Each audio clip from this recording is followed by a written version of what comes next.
बोलते हैं साईं बोलते हैं. ಯಾವುದು ಆಗುತ್ತದೋ ಅದು ನಿನ್ನ ಒಳ್ಳೆಯದಕ್ಕೆ ಆಗುತ್ತದೆ, ಆದರೆ ಅದು ಸರಿಯಾದ ಸಮಯಕ್ಕೆ ಆಗುತ್ತದೆ ಅಷ್ಟೇ. ಆದ ಕಾರಣ ನೀನು ಶ್ರದ್ಧೆ ಮತ್ತು ತಾಳ್ಮೆಯಿಂದಿರು. ಯಾವ ವಿಷಯದ ಬಗ್ಗೆ ನೀನು ಆಸೆಯನ್ನೇ ಬಿಟ್ಟಿದ್ದೀಯೋ ಅದು ಕೂಡ ಬಹುಬೇಗನೆ ನೆರವೇರುತ್ತದೆ. ನೀನು ಆಗ ಆನಂದ ಬಾಷ್ಪಗಳೊಂದಿಗೆ ನನ್ನ ಬಳಿ ಬರುತ್ತೀಯಾ ಮತ್ತು ಹೇಳುತ್ತೀಯಾ, ಬಾಬಾ, ನಾನು ಎಷ್ಟೋ ವರ್ಷಗಳ ಹಿಂದೆ ನಿನ್ನಲ್ಲಿ ಬೇಡಿದ್ದೆ, ಆದರೆ ಅದು ಆಗುತ್ತದೆ ಎಂಬ ಆಸೆಯನ್ನೇ ಬಿಟ್ಟಿದ್ದೆ.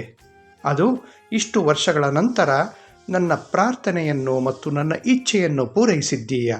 ಅದಕ್ಕಾಗಿ ನಿನಗೆ ತುಂಬ ತುಂಬ ಧನ್ಯವಾದಗಳು.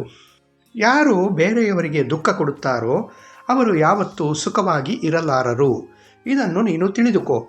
ಯಾರು ಬೇರೆಯವರಿಗೆ ಸುಖ ಕೊಡಬೇಕೆಂದು ತಾವೇ ನೋವನ್ನು ಅನುಭವಿಸುತ್ತಾರೋ ಅಂತಹವರಿಗೆ ನಾನು ತುಂಬ ಆಶೀರ್ವಾದಗಳನ್ನು ಕೊಡುತ್ತೇನೆ. ಅವರನ್ನು ಜೀವನವಿಡೀ ಸುಖವಾಗಿ ಇರಿಸುತ್ತೇನೆ ಮತ್ತು ನಾನು ಅವರ ಜೊತೆಗೆ ಸದಾಕಾಲ ಇರುತ್ತೇನೆ.